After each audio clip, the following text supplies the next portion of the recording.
जय श्री राधे कृष्ण भक्तजनों, मैं हूँ आपके साथ पंडित आचार्य नीलेश शर्मा। आज आप सब जानेंगे वर्ष 2026 में ज्येष्ठ पूर्णिमा जेठ मास की पूर्णिमा कब है, वट पूर्णिमा कब है। तो जानेंगे शुभ मुहूर्त के बारे में, पूजन समय के बारे में। इस दिन गंगा स्नान दान पुण्य का कार्य कब किया जाएगा, किस दिन भगवान सत्यनारायण का पूजन किया जाएगा, पूर्णिमा का व्रत कब धारण किया जाएगा, खास करके जेठ पूर्णिमा के दिन किस वस्तु का दान करना चाहिए। तो आइए जानते हैं सबों के बारे में। हिंदू धर्म में पूर्णिमा तिथि का बड़ा विशेष महत्व माना गया है। पूर्णिमा तिथि के दिन खास करके गंगा स्नान करने का, दान पुण्य के कार्य करने का विशेष महत्व होता है। वहीं पे इस दिन भगवान शिव जी का पूजन करना, भगवान विष्णु माता लक्ष्मी का पूजन करना, भगवान सत्यनारायण का पूजन करना, 32 पूर्णमासी का व्रत धारण करने का विशेष महत्व होता है। पूर्णिमा तिथि के दिन जहाँ तक बन सके इस दिन जो कि मंदिरों में, तीर्थों आदि जगहों पर दीप आदि का दान करे, तुलसी वृक्ष के नीचे, तो यह अनंत फलदायी माना गया है।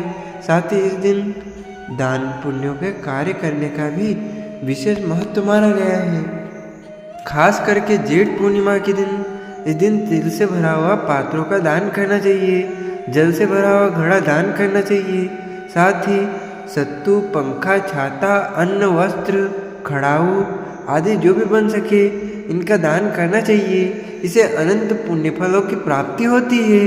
जेठ मास की पूर्णिमा तिथि प्रारंभ समय 29 जून 2026 दिन सोमवार सुबह 3:08 पर और पूर्णिमा तिथि की जो समाप्ति है वह 30 जून 2026 दिन मंगलवार सुबह 5:28 पे पूर्णिमा तिथि की समाप्ति है।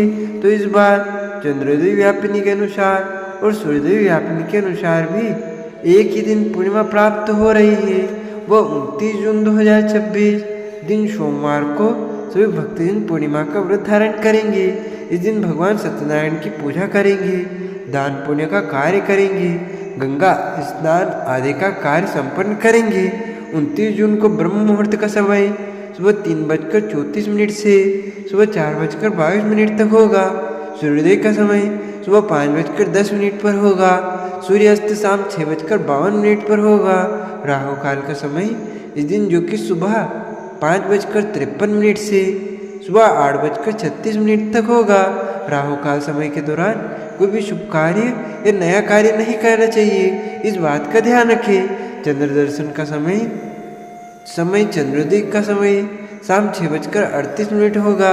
प्रातःकाल पूजा का शुभ मुहूर्त जो कि सुबह 5:10 से सुबह 6:52 तक होगा। इस समय पूजन आदि का कार्य करिए, दान पुण्य का कार्य करें तो बड़ा ही पुण्य फलदायी होगा।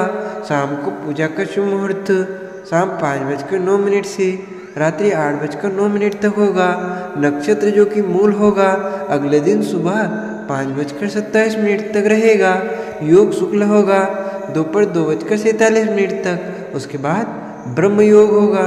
इस दिन अमृत सिद्धि योग भी बन रहा है 29 जून को, जो कि रात्रि 4:40 तक होगा।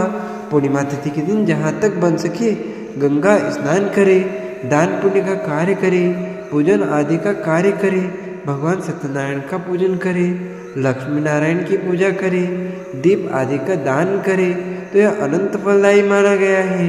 पूर्णिमा तिथि के दिन चंद्रमा अपने पूर्ण रूप में होते हैं। चंद्रमा मन के कारक माने जाते हैं। तो चंद्र देवता का इस दिन जो भी 32 पूर्णमासी का व्रत धारण करते हैं, दिन भर व्रत को धारण करके शाम के समय में चंद्र देवता को कच्चे दूध का या जल का अर्घ्य प्रदान करना चाहिए और प्रार्थना करनी चाहिए, यानी शंख यानी कि दधि शंख तुषारामं चिरोदर विश्वभवम नमामि शशिम सोम शंभुर मुकुटभूषणम। इन मंत्रों से प्रार्थना करते हुए इन्हें प्रणाम करना चाहिए। इससे मानसिक शांति की प्राप्ति होती है तथा मन के विकार दूर होते हैं। पूर्णिमा तिथि के दिन ब्रह्मचर्य का पालन करना चाहिए, शुद्ध और सात्विकता का पालन करना चाहिए। जो भी ब्राह्मणों को नियमित भोजन कर बनाते हो उसमें प्याज लहसुन का प्रयोग नहीं करना चाहिए। सात्विक तरीके से ही भोजन तैयार करके ब्राह्मणों को भोजन करवाएं, गरीबों को भोजन करवाएं, अन्न वस्त्र जो भी बन सके उसका दान करें तो बड़ा ही पुण्य फलदायी होगा। तो भक्तजनों, हमारे इस ज्ञानवर्धक वीडियो को आप अधिक से अधिक लोगों को शेयर कीजिएगा, लाइक कीजिएगा तथा कमेंट में प्रभु का नाम अवश्य लीजिएगा। आप सभी को सादर जय श्री कृष्ण, सादर धन्यवाद। जय जय श्री राम।